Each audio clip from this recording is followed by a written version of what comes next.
Welcome back, shop rats.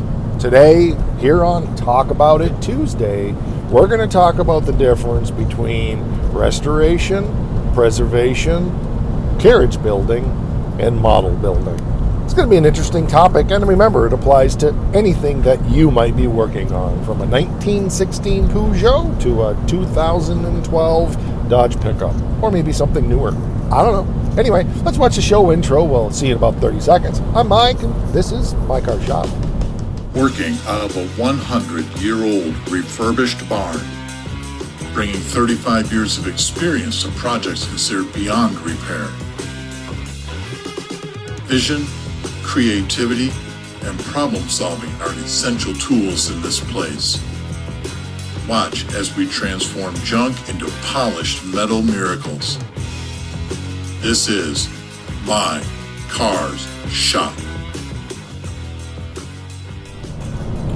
I've been having a lot of fun just thinking about the different topics what we can do about Talk About It Tuesdays, and it's fun. It's fun to just think about all the different discussion topics there are relating to this diverse hobby. Now, how long will I do these Talk About It Tuesdays? I don't know. Till something more fun comes along, because that's the way I do things. So in the meantime, we will continue to enjoy these. I appreciate all of the amazing responses and interactions and engagement that we're getting on these, so I want to say thank you. And before I get too far into this, if you haven't subscribed, if you would do us all a favor and do that right now, that would be awesome. Hit the bell so you receive those notifications. We put out episodes every Tuesday, every Friday, and every Sunday, and our Friday and Sunday episodes are almost always hands-on. All right, enough chat. Let's get to it. So, thinking about restoration, preservation, model building, and carriage building. 4 interesting topics in my opinion. And there's some crossover in those topics. There's no doubt of that. But we'll try to keep them as pure as we can just for the purposes of discussion, because there's a full spectrum there and a lot of gray areas in between, obviously. So let's start with restoration. So restoration can encompass 1, 2, or all 3 of those subjects, really, but it is the intention of taking a car and putting it back to its former glory in some kind, whether it's a full numbers matching original air in the spare restoration, or and there's all kinds of subcategories in restoration I'm not going to get into, but or just making it your own kind of hot rod with an original feel, stuff like that. And of course, there's customization, and we're not talking about that today.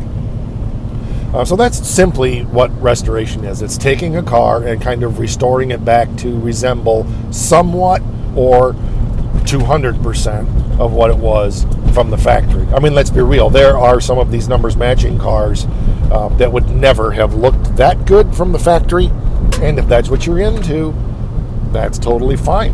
No problem there. So I think we understand restoration. Preservation, that's a little different thing. That's similar to what we're doing on the Forsyth Duster.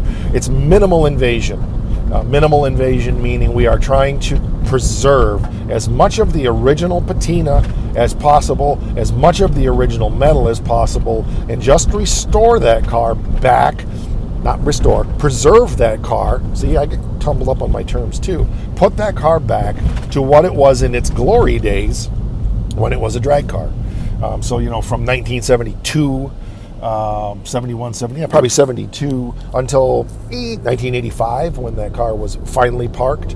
A lot of deterioration has happened on that car since then, and we are trying to put it back to what the car was like, not on a specific date, but preserve it for what it was as a vintage 70s drag car. So we're not, going full bore on the car. We are fixing what's necessary to make the car safe.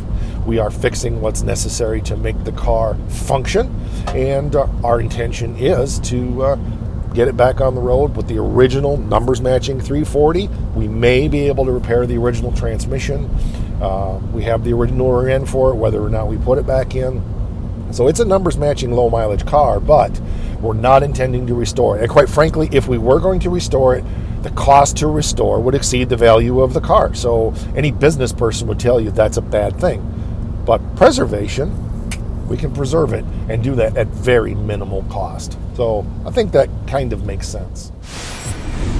Carriage building. We've talked about that before. Fitzy over at Fitzy Fabrications is kind of the one that turned my mind onto that category of restoration, preservation, whatever it is.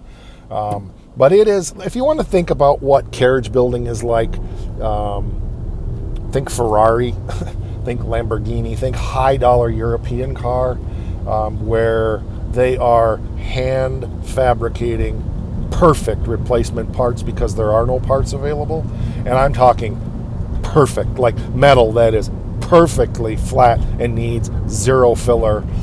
Everything is TIG welded and perfectly put together so that they can make a part for a car piece by piece, and it turns out to be a perfect replica of that fender that was on that 1965 Ferrari or whatever. So that's kind of carriage building. It's an art form all of its own. I take my hat off, if I had one, to people that are able to do that. I'm not interested in doing that.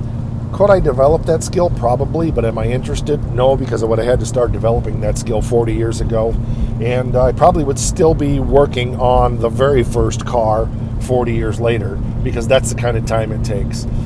It's when there is unlimited funds and the value of the car is like 7 digits, and millions of dollars of value in the car and hundreds of thousands of dollars of restoration cost. It's a mind-blowing thing if you've ever seen it. You can I'm sure there's stuff on YouTube about that type of restoration of a car. And carriage building can also be on older cars that say you've got a 1926 Durant and or a 1926 Pierce or something like that, 1924 Page, where there's just nothing available and you don't have much choice but to make those panels. Those panels, first of all, would be a lot simpler to make than something for a Ferrari, but that's still where you're running panels out on an English wheel, and those are often hammered. Panels are hammered in with hammers and nails. So that's even more legitimately carriage building, because that's often how they built carriages, out of wood or metal back in the day. But the one I really want to focus on is what I call model building. And again, I want to clarify, there's no judgment from me on how a person chooses to do this. I'm simply presenting the information of these 4 mindsets. And like I said, there are all kinds of gray areas in between. But model building, and I've done model building for sure, which is basically remove every bad part off of a car and replace it with new metal that is as close to perfect as possible, so that you're just literally unbolting, only you're unwelding every panel on the car and replacing it with new. Now, 69 Dodge Charger, for example, I believe almost every part is available for that car. You could literally build one from scratch. You could buy all the kits, all the pieces for the model, and put together an entire car. I'm also pretty sure that's true for like a 65, 70 Mustang. There's a lot of cars. You can do a 34 Ford, I believe.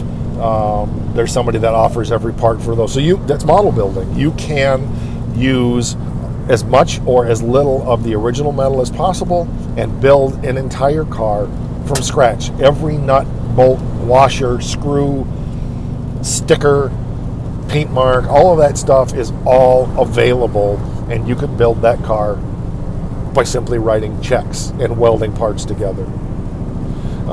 I think a lot of where guys are at today is in that category to some degree. They're preserving as much as possible of the original metal and buying replacement parts and putting them on. Hey, that's great.